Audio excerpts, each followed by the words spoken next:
Welcome to the podcast, Let the Prophet Speak. Today we are studying the prophet Habakkuk, the Navi Habakkuk, chapter 3a, the first portion of chapter 3. In the previous chapters, there were several major points that we need to remind ourselves of that were made in order to understand this chapter of Habakkuk, in which he turns in prayer to God. First of all, we must remember God promised Habakkuk in response to his question. Habakkuk had a very demanding question of him. How could he allow injustice to prevail? How does he allow the evil to prosper? How does he allow people to hurt both good and bad people alike?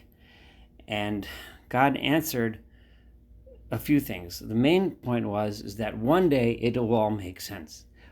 One day there will be a vision, there will be something that will explain, that will understand, and people across the world will finally understand God's plan. He also said that when he allows people to be the rod of his anger, the rod of his punishment, so to speak. So, for example, in this particular instance where he allowed Babylon to conquer other countries, and specifically to come and conquer the people of Israel and Judah, the people of Judah, that people can choose to hurt others, even people that don't necessarily deserve it, even the innocent among the guilty. When Babylon comes to crush Judah, the people of Judah suffer, including those among them who are righteous. But remember, he also mentioned that there are many things that we do see in the world. Sometimes, if we look carefully, we do see justice. We just have to see it. We have to see the justice that's built into the system, although not always. In fact, often not, which is why God said, one day we will understand, but we need to have faith. Tzadik be'emunato yichya, a righteous person lives by his faith, and that ultimately there is justice to God's plan, and ultimately that will happen.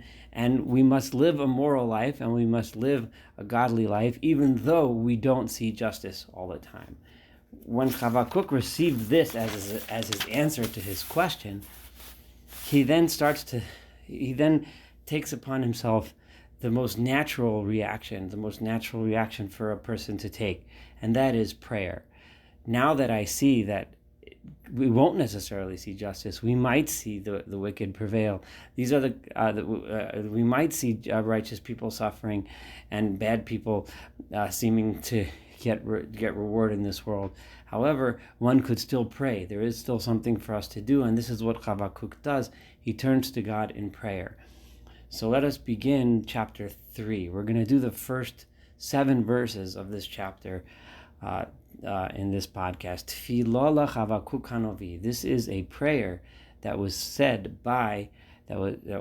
prayed by the prophet Habakkuk. Al shigionot, in a way of shigionot. Now, shigionot is not a common term, although it does show up in Psalms. And in general, shigionot, the best translation that I saw was ramblings. It's some people don't. It's a lot of commentaries, a lot of translators don't really know what it means, but it means some sort of a prayer. Sometimes shigayon means just a meaningless rambling, but over here it obviously doesn't mean meaningless, but it means the words that flowed out of the heart of Habakkuk in prayer to God. And remember the context in which Habakkuk is making this prayer and the message that God just told him. I'm going to translate the second verse. You have to pay attention to the cantillations, the trup that is used to divide up the phrases of the pasuk, of the verse. It's very important to put the commas in the right place. So I'm going to follow the traditional Masoretic text and how the verse is chopped up. Adonai, God, shomati shim'acha, yoresi, I have heard that which you wanted to be heard. In other words, I heard your message, yoresi, and I am afraid. And I was scared. I heard what you said, and now I know that I'm going to see a lot of injustice, and I can't just demand justice from you, and that you do allow things evil to happen in this world. I've seen it, and I'm very scared, and therefore I'm going to pray, and therefore I say as follows: Adonai God pa'olcha, your works b'kerev shonim chayehu. Sometime in these coming years, chayehu, give life to your works. In other words, your creations, give them life, give them sustenance. Don't allow them to be destroyed. Specifically, presumably referring to the Jewish people, but here he says, Pa'alcha, your works, referring to the entire world. B'kerev shonim todia, within some years, in other words, within some time, let's see this todia, when you let it be known. In other words, I was saying until now, God, nobody knows you because they don't see justice happening. They don't see you in the world because they see evil prevailing. But no, todia, make it known. So there, Habakkuk is praying, give life to the world and make your presence known. Birogez, in times of anger, rachem tiskar, remember your mercy, God. So even though you're angry at the people, remember your mercy and do not allow this utter destruction to take place. In this next verse, there are many different commentaries that explain it in many different ways. The way I'm going to interpret this, and the way I interpret this, might be slightly different than many of the traditional commentaries. So bear with me for a moment, and I'll read the words, and I hope you like my choice of interpretation here. Next verse, Habakkuk, remember, was looking out. God had said that, look to Babylon, look out there. There's a man in Babylon who is going to come and conquer, and punishment is going to come, and destruction is going to come, and so on. Habakkuk then realizes that when the nations around the world choose to perpetrate evil, God often allows that evil to happen. He allows the conquerors to conquer. He allows the plunderers to plunder. So therefore, the only way that true justice and righteousness will happen is not only, remember, Habakkuk began his book by looking at his own city and the injustices and the corruption that was within his own city, and he asked God to do something about that. And God told him, look out there, look out at the rest of the world, and you'll see a lot of injustice happening, and you're going to see this punishment coming from Babylon. So Habakkuk realizes that for justice to happen, for God to be known, and for the true light to shine upon the entire world, the knowledge of God and the knowledge of the ultimate justice of God needs to be everywhere. All the nations of the world have to learn about God, have to learn about the morality that God demands of us. So therefore, it's not enough to just fix the people that are here. It's not enough to just look at Jerusalem and just look at Zion, where Habakkuk is standing, and help and teach the people about God, but the entire world needs to learn. And therefore his first words now are Eloh. Remember, God told him, look outside. So Habakkuk now in his prayer is looking out, and he's saying, Elohami Teman Yavo. God comes from Teman, from a faraway place. Teman is often translated as Yemen, but from out there, God comes from out there. In other words, when will God's presence be known? When he comes from out there. The Kadosh and the Holy One, Mehar Paran Selah, comes from the Mount Paran, also out there, right? Selah is a word that the Radak points out we only find in Psalms, and here, and this is the only place besides Psalms. Selah is generally considered to be like the end of a phrase in a song, like to stop singing here and then sing the next verse. But this is when God will come from. Kiso Shomayim Hodo, God's splendor and greatness covers the heavens, the entire Vutihilaso Malaharetz, and his praise or his splendor or his wonder, his beauty, Malaharetz, fills the entire land. This is the greatness of God. The greatness of God happens when his knowledge is from everywhere. Vinoga ka'ortiyeh, and his light will be, and his shine will be like the light which lights up the entire world. When the sun rises, the whole world is lit up. That's the kind of shine that God gives, not just over here. Karnaim miyado lo.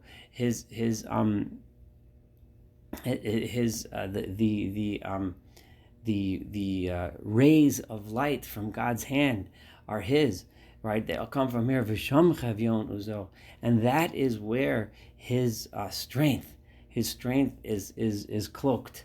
So where is God's strength cloaked? In the entire world, in everywhere. In Taiman, in Har Paran, in those faraway places, the only way God's knowledge will be known across the world is when it's known across the world. And Habakkuk also emphasized before Kamayim Layam Chasim that the knowledge of God will be spread around the entire world. We can't just look at this place. But when you look out there, we see so much evil, so much corruption, nations conquering nations, nations waging war against nations, nations enslaving other nations, nations exiling other nations, people acting in terrible ways. So when God comes and appears, unfortunately, it comes with a lot of justice, a lot of harsh justice. Lefanav yelech daver, says verse 5. In front of God, when He arrives, comes pestilence, comes reshef l'raglav, and from before God's feet comes out plagues and suffering in order to punish the people, in order to teach the people to do right. Omad, God stood, or Omad, He stands, vayimoded eretz, and He measures out the land. Now this could mean a lot of things, and of course the commentaries have a lot of ways of looking at this. The way I'm going to say this is vayimoded eretz. He measures out the land, literally. He measures out and sees where are the people doing good, where are the people not doing good. And eretz here is a specific reference to the same word eretz which He used 3 verses ago in 3, which is haaretz, the entire land. This is not referring to a specific land, but God stands around the entire world and measures it all out. Ra'ah, He sees, vayater goyim. Now, most of the translators look at this word yater as linater, which could mean to jump or to leap or to shake or tremble.